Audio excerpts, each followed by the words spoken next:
yang ngaku-ngaku NU sekarang, ustaz Gus kayak ngaku NU sekarang tadi benci sama habaib. Ada bingung sama mereka. Berdahulunya kayak Hasyim Asy'ari, bahkan dalam qaul asasinya beliau meletakkan syair dari Ahmad bin Abdullah Sekaf. Coba bayangkan bagaimana kecintaan beliau Mbak Mangli, Kiai Hasyim Asy'ari, Kiai Syamsul Arifin, Kiai As'ad, petinggi-petinggi NU yang ilmunya, yang keilmuannya luar biasa, bukan ilmu, udah ulama, wali lah, tapi cinta kepada apa? Nah ini curut-curut sekarang, maafin ya ada panggil curut, lebaran, tak maaf, diambil lagi malah. Ini curut-curut yang NU sekarang kok malah nyerang apa?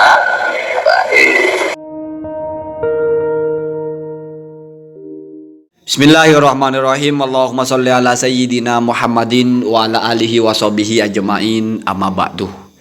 Saya akan memberikan tanggapan sebagai pihak ketiga karena saya bukan Gus yang anti Habib, sehingga nggak masuk kepada curut-curut yang dimaksudkan oleh Habib Bahar. Walaupun saya juga tidak tahu pasti apa mungkin yang dimaksud curut ini adalah Kiai Haji Imaduddin. Tetapi ya terserahlah urusan Habib Bahar itu. Toh tidak mungkin juga ada dalil Al-Quran, dalil hadisnya, atau ijma ulama, atau kias, atau apa untuk mengatakan Kiai Haji Imaduddin adalah curut atau bukan. Dan tidak penting juga. Nah, cuman ini kan Habib Bahar kita tangkap secara harfiah dari narasinya. Sepertinya merasa heran atau bingung. Kenapa dulu ulama-ulama NU, kalau sudah ulama itu ya, benar kata Habib Bahar, bukan hanya keilmuannya, sudah wali lah. Wali ini maksudnya bukan kita tahu mereka ini istimewa tingkatnya di hadapan Allah, bukan. Tetapi perilakunya itu sudah sesuai syariat. Sudah benar-benar ulama amilun bi ilmihi. Sudah masuk kepada innama yakhsyallaha min ibadihil ulama, ya, yang bisa benar-benar takut dengan sempurna kepada Allah atau bertakwa itu ya hanya ulama. Artinya keilmuan menguasai, perilakunya sesuai dengan apa yang dikuasai, apa yang dipelajari dan apa yang diajarkan. Nah, begitu ya. Lalu kenapa sekarang ada, ya kalau kita pakai secara harfiah curut-curut juga, curut-curut yang kata Habib Bahar, entah siapa maksudnya itu, kok malah menyerang atau benci kepada Habib. Nah, saya akan bawakan satu teori sederhana. Nah, ini ada kita kenal kalau kita belajar ya. Al-hukmu yaduru bidauril illati atau ma'adauril illati wujudan wa adaman. Jadi sebuah hukum itu dinamis, bergerak sesuai dengan motifnya atau ilatnya. Ya. Maka pastikan dulu, kenapa dulu ulama-ulama NU itu ya, seperti Kiai Haji Hasyim Asy'ari, Allah yarham ya. Ada juga Mbah Mangli ya, itu yang sedang dipeluk oleh Habib Al-Maliki itu, Al-Hasani itu. Ada juga Kiai Syamsul Arifin, ada sebelahnya itu putranya Kiai As'ad Syamsul Arifin. Mereka sangat mencintai habaib. Kita harus tahu apa motifnya, apa alasannya. Apakah karena nasabnya saja, atau karena memang Habib-Habib pada waktu itu perilakunya berbeda dengan yang sekarang, yang kemungkinan kebetulan mungkin sekarang tidak disukai, tidak dicintai seperti dicintai pada zaman dulu. Mungkin begitu. Kalau misalnya murni hanya karena keturunannya, oh berarti yang sekarang tidak meneladani.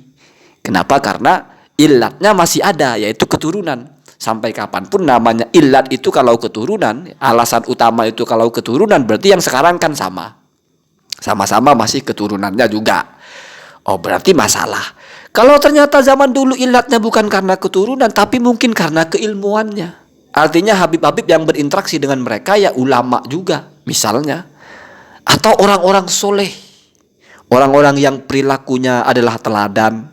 Orang-orang yang perilakunya itu memang mencerminkan sebagai seseorang yang memang layak diikuti, layak dihormati. Dan yang sekarang berbeda, hukumnya pun berbeda. Makanya tidak bisa kita menghukumi kenapa orang sekarang berbeda dengan orang dulu tanpa kita tahu kenapa orang dulu memberlakukan seperti itu. Nah, itu namanya kita faham keadaan. Jadi pastikan apa ilatnya Mbah Hasyim dulu itu sangat takzim kepada para habaib. Apakah mujarradi an-nasab, hanya karena nasabnya saja, atau nasab muqtaron bil af'al wal ahwal as-sahsiyah, bukan hanya nasabnya, tetapi af'alnya, ahwal sahsiahnya memang yabdu annahu minas solihin, bahwa memang orang soleh. Ya.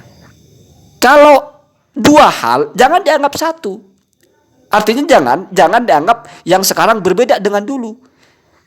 Kenapa? Karena jangan-jangan dulu itu dua hal atau bahkan yang lebih utama yang af'alnya dan ahwalnya, di mana sekarang mungkin sudah tidak ada di bagian orang-orang tertentu, sehingga berbeda respon orang kepada orang-orang tertentu tersebut. Ini namanya kita faham. Kenapa? Karena tidak bisa kita menyimpulkan orang sekarang berbeda dengan orang dulu. Ya lihat keadaannya, lihat kondisinya, lihat objeknya, ya. Lihat perubahan-perubahannya. Ya. Jangan-jangan misalnya Mbah Hasim, misalnya Kiai As'ad, misalnya Kiai Samsul, misalnya juga Mbah Mangli itu bertemu dengan Habib-Habib seperti yang sekarang, yang tidak disukai oleh orang-orang yang dianggap curut itu, mungkin jangan-jangan dulu juga tidak suka mereka, atau berubah sikapnya, atau tidak seperti sikap yang sudah pernah mereka pertontonkan atau pernah mereka teladankan pada zaman itu. Itu kan tidak bisa dipastikan. Ini kalau kita mau tarik kepada pemahaman secara sadar, pemahaman secara ilmiah, bukan secara emosional. Karena kalau kita sudah memahami sesuatu dengan emosional, itu tidak punya takaran. Ya. Bahkan cenderung kepada mengedepankan perasaan. Ya. Itu sudah bahasa bagus. Bahasa jeleknya itu mengedepankan hawa nafsu dalam menghukumi sesuatu.